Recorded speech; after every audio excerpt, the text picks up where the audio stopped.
अपनी दिल्ली अपनी पुलिस। बेगमपुर इलाके में फैक्ट्री कर्मचारी की चाकू गोदकर हत्या करने की वारदात में बेगमपुर पुलिस ने 3 नाबालिगों को पकड़ा है, जिनके कब्जे से वारदात में इस्तेमाल 2 चाकू भी जब्त किए गए हैं। 23 जून को हमें एक कॉल मिलती है कि एक व्यक्ति जो है अनकॉन्शियस हॉस्पिटल में एडमिट हुआ है और एक पासर भाई ने एक कॉल किया कि एक व्यक्ति अनकॉन्शियस पड़ा है, तो उसको हॉस्पिटल में एडमिट कराया उसके भाई ने।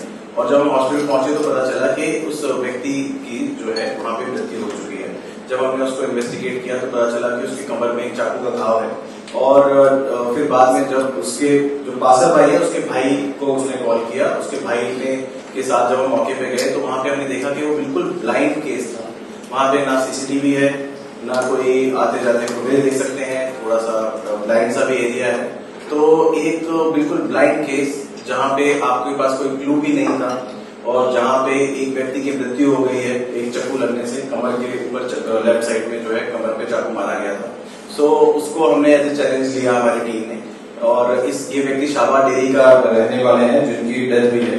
इनका नाम है राजेश सन ऑफ मोहनलाल। इनकी जो आयु है वो 60 ईयर्स करीब है। और एक वहां पे थोड़ा आगे जाके वो एक निकल फैक्ट्री में वो काम करते हैं। वापस आते हुए साइकिल पे वापस आ रहे थे और वापस आते हुए उन्होंने ये बोला था आखिरी में जो पासर भाई था कि किसी ने मेरी कमर पे मुक्का मारा और उसके बाद मेरे खून निकलने लग गया। और उसके बाद वो अनकॉन्शियस हो गए वहीं पे बैठ के।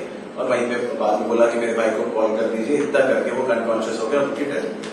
सो एक मर्डर हुआ और इस मर्डर केस को इन्वेस्टिगेट करने के लिए हमारे एडिशनल डीसीपी साहब, हमारे एसीपी साहब, हमारे स्पेशल स्टाफ, हमारा एसएचओ बेगमपुर राजीव जो है वो सबकी सारी टीमों ने एक साथ इस पे काम किया। और हमने पहले कोशिश करी, मैं स्वयं मौके पे रात में पहुंच गया था उसी इंसिडेंट के टाइम में। पहले कोशिश करी, वहां पे एक पास में हॉस्पिटल है तो हॉस्पिटल पे छोटा सा सीसीटीवी था, उससे ज्यादा कोई क्लू मिला नहीं। थोड़ा आगे भी हमें कोई सीसीटीवी था, उससे भी कोई क्लू नहीं मिला। मतलब जो आप कहते हैं ना कि टेक्निकल जो है नो हाउ से आपने केस सॉल्व किया, ये केस वैसे सॉल्व हो भी नहीं सकता था। तो जो ट्रेडिशनल पुलिसिंग होती है, जहां पुलिस जो आज तक करती आई है, हमने उस ट्रेडिशनल पुलिसिंग को लिया।